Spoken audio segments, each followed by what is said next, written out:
Well, hi there. Lesley and I have been walking again. It may not seem like a big deal to you, but it is to us.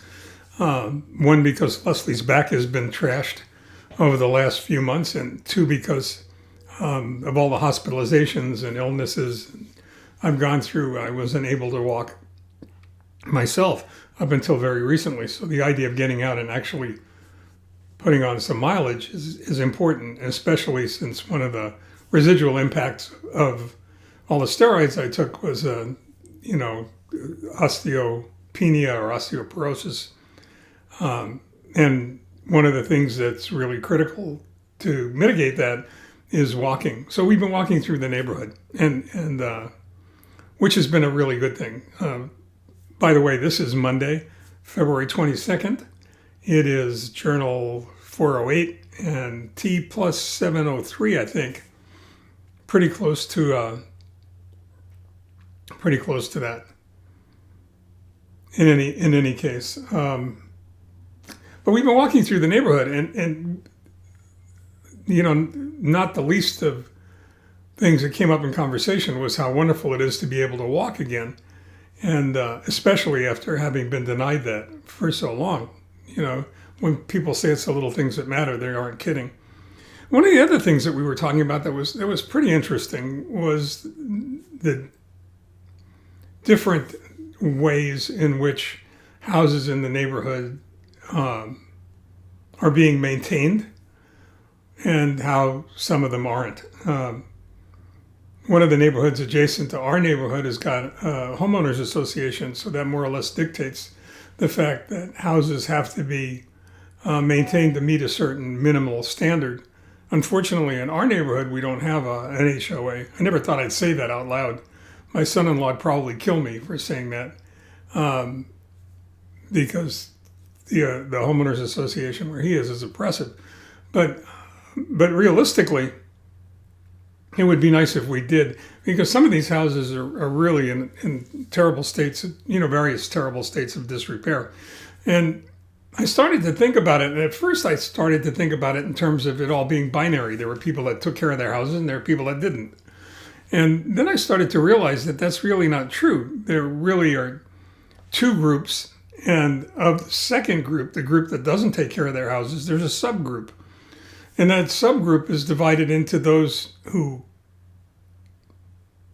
couldn't take care of their homes and those who wouldn't. And they're very different groups.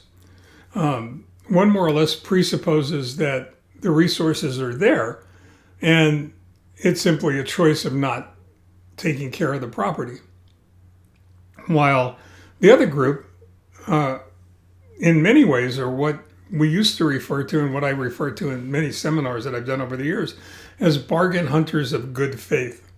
They're people that are forced to be frugal. They wouldn't necessarily choose that if they had an alternative, but unfortunately, they don't. And especially now, in times like these, in terms of the pandemic, I think it's a lot more easily understandable than it once was. So you're looking at these two groups, and you're thinking to yourself, well, certainly first of all, we take care of our house very carefully. We've lived in the same house for 47 years, and the care we put into it shows in the way the house shows.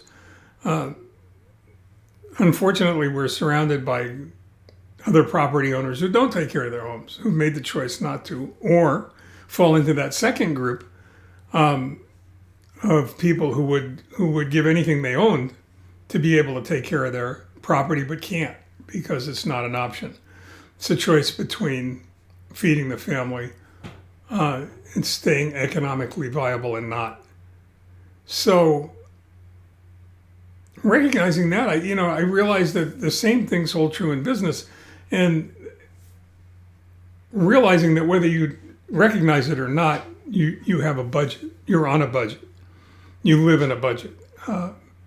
Because a budget is nothing more or less than a statement of the choices that you make and what you spend your money on. And either you choose to budget discretionary, available resources towards maintenance and repair, or you don't, or you can't. And if you can't, sadly, if you can't, then you have to be really careful with every dollar you spend, every nickel, penny and dime, as my wife would say.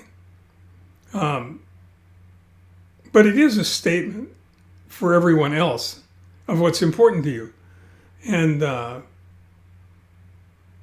in that regard, I think it's important for all of us to recognize that it's just one of those many choices that we're faced with on a daily basis. And the choice we make says an awful lot about who we are and what we're all about. Again, something to think about.